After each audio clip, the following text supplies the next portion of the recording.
પાણી નાખે છે ને એ પાણી નાખવાનું એક કારણ એ છે કારણ કે જો આ હળગે છે, જો હળગ થોડુંક વધી જાય ને તો પછી કંટ્રોલ બારું વયું જાય છે, એટલે તાત્કાલિક પાણીની વ્યવસ્થા નહીં થાય ને ફાયર બ્રિગેડ નહીં આવે ને તો આ મોટા પાયે આગ વિશાળ સ્વરૂપ લઈ લે છે, પછી બહુ સમસ્યા ઊભી થશે. એટલે અત્યારે સાગરભાઈ કંટ્રોલ કરી રહ્યા છે ને આગ અમારી ઓલવાઈ ગઈ છે અને અમારા બોર છે ને અત્યારે પૂરેપૂરા પાકી ગયા છે.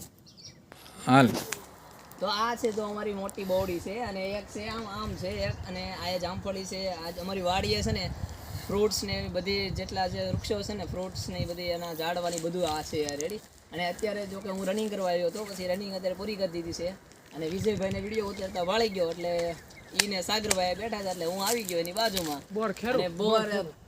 અને બોર હતા તો એને સાગરભાઈની ચેકતા હતા ને એ બોર શેકીને ખાવાની અલગ જ મજા આવે છે. હાલો તો સાગરભાઈને બતાવો. સાગરભાઈ જો અત્યારે અમારે બોવડી માથે ચડી ગયા છે અને બોર ખેરે છે જો, અને બોરનો પથ્થારો પડી ગયો છે અમારે આયા. અને આયાથી ઘણા ખરા બોર જો કે વેચવાનું શરૂ કર્યું હોય ને તો બહુ જાજા વેચાય એમ છે, એટલે બોર બહુ જાજા થઈ ગયા છે અમારે. હળેલા એક પણ નથી, બધાય હારા અને બધાય મીઠા બોર છે. તો તમારે પણ જો ખાવા હોય તો અમારી વાડીએ આવી જાઓ.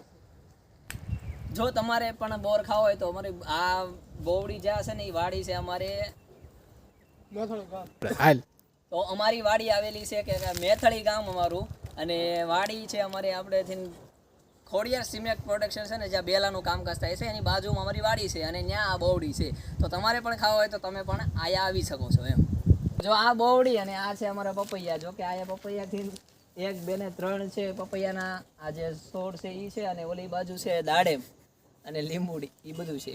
જો તમારે પણ આવા બોર ખાવા હોય તો અમારી વિજયભાઈની ચેનલને લાઈક કરો, શેર કરો અને સબસ્ક્રાઈબ કરવાનું ભૂલતા નહીં.